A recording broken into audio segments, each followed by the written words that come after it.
Hey folks, welcome back to another Dice Tower preview.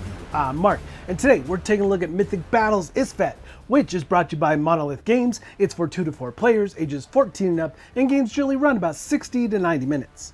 Embark on an epic journey into the heart of ancient Egypt with Mythic Battles Isfet. Seize the reins of powerful Egyptian deities and unleash their might in a battle of cosmic proportions. Dive deep into the mystic realms where gods clash, heroes rise, and monsters lurk in the shadows. Lead your divine army of troops into the fray, commanding legions of warriors and mythical beasts in a thrilling skirmish that will test your strategic prowess and courage.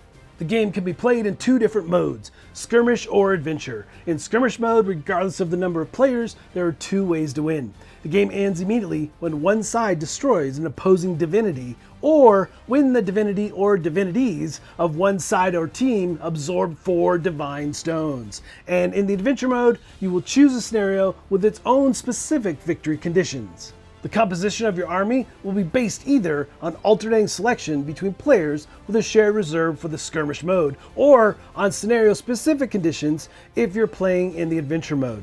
Are you ready to conquer the sands of time and etch your legend in the annals of history? Join the fray and unleash the chaos of Isfet. So as you can see, this is a big miniatures game. You're battling back and forth, but I really enjoyed the adventure mode. You definitely want to check that out, and I am not going to spoil any of that for you here, because that is definitely something you want to encounter and explore on your own. Instead, I'm just set up for a simple skirmish, and we'll talk more about what that means. But in general, you just are picking 2 sides here, and this is set up for a 2-player game, and you can do more than 2 players for skirmish. But you have point values as you put together your team of gods, monsters, titans, heroes, and troops. All various different types of Egyptian gods that you can employ and use. I really like the theme of this one, and there's multiple boards, multiple areas that you get to explore and use throughout all the different skirmishes, but also heavily in the adventure mode. Each of the large units in the game are going to have their own stat player board, and you have various things of note here. First and foremost, you have the different types, and there's colors associated with them. So for Titans, you have blue, and it's all in the middle here where you're going to see the color shift. So you've got Titans that are blue, you've got yellow for gods, you've got green for monsters, and for heroes you have gray. And then in the middle is your stats. So there's a slider that you'll be putting here and moving down the track as you take damage. So along the top of the slider, you'll see a series of icons which represent those stats and numbers below. And here you have your offense first, which is the number of dice you're going to roll when in attack. And you have your defense, how hard it is to hurt you. So what folks need to roll against when they're battling you. And then you have your ranged attack, how far away you can hit. And then we have movement and your available powers. And finally, vitality or your health for that particular unit. Now on the left side of the card at the very top is your class. So you might be aquatic, maybe you fly, or maybe you're fireproof. Down below we have the name of the unit, and next to that is the recruitment points, because when you're putting together your battle team, you're going to be using a point value system as you gather the different types of units. Then below that on the left we see activation stars, which relate to the activation cards, how many you're going to get for this particular unit.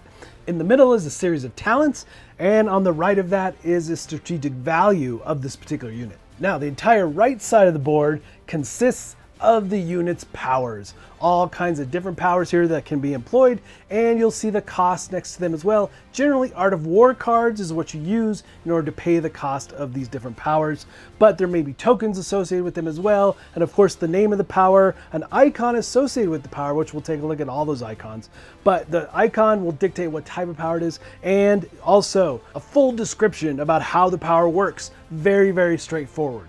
So there's really 4 different types of powers, 4 different icons that you'll be seeing on the unit cards for those different powers. And you're going to have things like permanent, passive, active, and offensive powers. And you also have this really handy reference guide. I'm a sucker for great reference guides, and they did a fantastic job here for each player, showing how the game works, what you're doing in a turn, as well as the different stats and all the different powers and what they're capable of. And on the other side you have talents and also terrain tips as you're using the different maps and so forth as you would battle back and forth.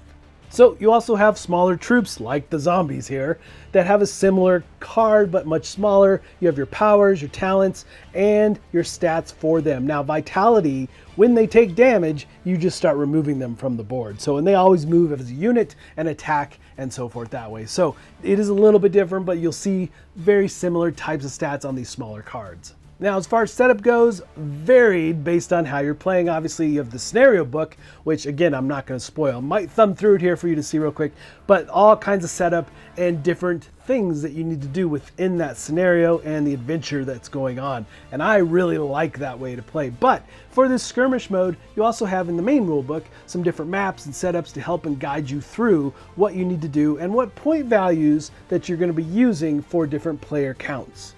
So in order to activate and use your different units, you're going to be playing cards. And you have a series of cards. There's a few different types. Obviously, you need the unit that you have in hand. You need activation cards. So for your basic troops, you generally have 3 of these activation cards.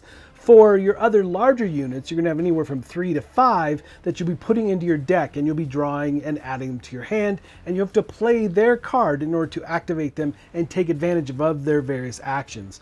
And then you have Art of War cards. Now these are generic and they all look the same, but you're going to use them in various ways. Maybe do a second activation or activate powers. A lot of powers require these in order to activate them, and to perform maneuvers. The final card we have is a keeper card. Now this card you're going to get when you absorb a divine stone, which you'll see out here on the board with are these scarab that you try to acquire in a skirmish mode, especially trying to get 4 of them to win the game. Now, the way you do that is with your divinity. You absorb that as one of your actions, and then you'll get this keeper card. Now, the keeper card is unique, and you can also use it and discard it like you would an Art of War card, or perhaps you might use it at the end of your turn to give all the different troops and different units in your divinity's area a +1 in defense. Now, for the maneuvers related to the Art of War cards, you have some options here. When you discard one of those Art of War cards, you can simply draw 2 cards. Or you can go search through your deck for a card, or you can evade. If you're a flying unit, basically evading, redirecting that attack somewhere else. So those maneuvers do come in handy, and obviously you might move through Art of War cards pretty quickly in this game.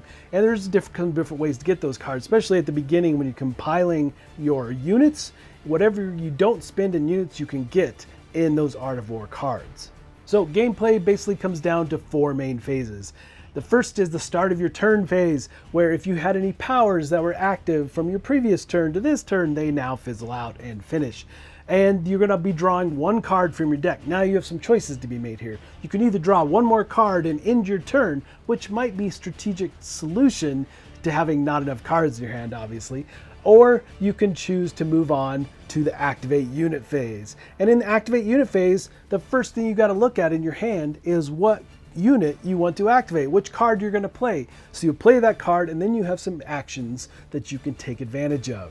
But before you take any actions, you got to take a look at your unit. Maybe there's a power that activates before you take actions, or maybe one that activates after you take actions. It bookends the actions for sure. So you'll take advantage of those things for that unit. Again, so many different units and how they work, so you have to keep all that in mind. But for your actions, you have 2 different types. You have basic and you have complex.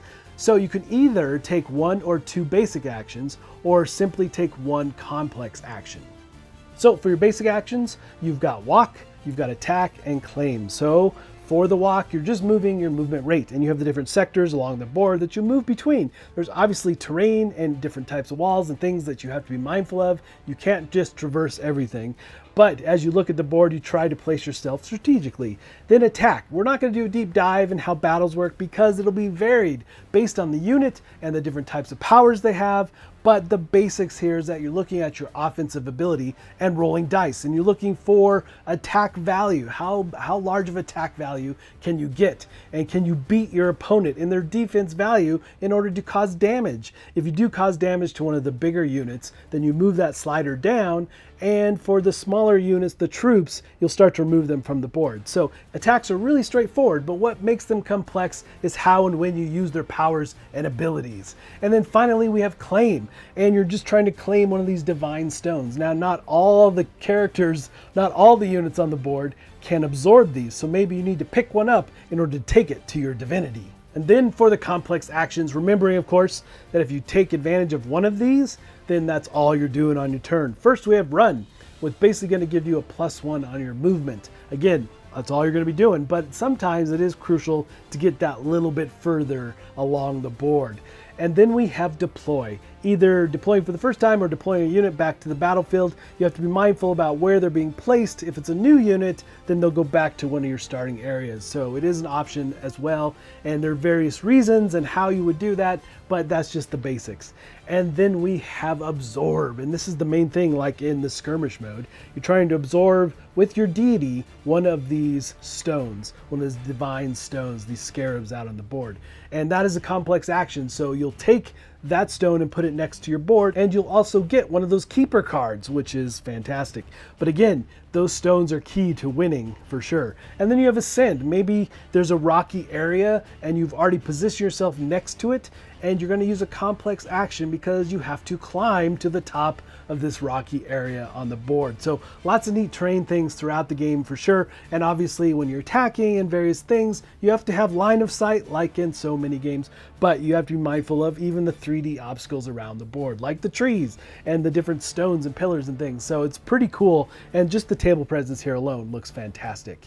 Then to round out your turn, you have potentially, you can deploy another unit, spending an Art of War card, and then going through the actions of that unit and so forth. And then the end of your turn, you can also spend an Art of War card in order to redeploy a unit or a troop that was taken out. So it is very handy indeed to do that with those Art of War cards. They are precious cards throughout the course of the game. They have so many uses, and I really like that aspect. So those are the real basics of play. Now, obviously, there's some intricacies here that we didn't go into. Definitely within all those different activations, how you're going to use the powers of their abilities of the different units, and of course their talents. So many different talents that you can employ and use. But again, within the scenarios versus doing them within the different types of skirmishes is very key for sure. Now, skirmishes, I highly suggest you do multiple skirmishes so you get a real feel of how the game works before you jump into the scenario book.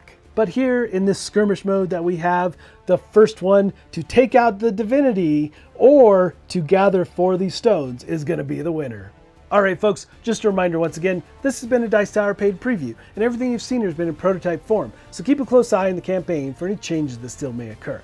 Now, with that said, this Mythic Battles is set in Egypt, in ancient Egypt, right, with all the different gods and different heroes, and you've Cleopatra, you've got Ramses II, things like that that you can put into play, which I really like the theme of this one and the different environments, for sure, really well done. And all these big epic battle miniature games, something I really enjoy for sure in competitive gaming. And the scenario, any game that has a long scenario that leads you through these adventures, I'm obviously in for that as well. And they did a nice job here. I like the components, you know, the boards with the sliders are really well done, and just keeping track of those stats. And as you move down that slider, you know, your units start to become weaker and weaker, so you got to keep that in mind. But folks, ultimately, if this looks like something of interest to you, I'm sure they'd appreciate your support. So I think that's it for me, and until next time, we'll see you at the table.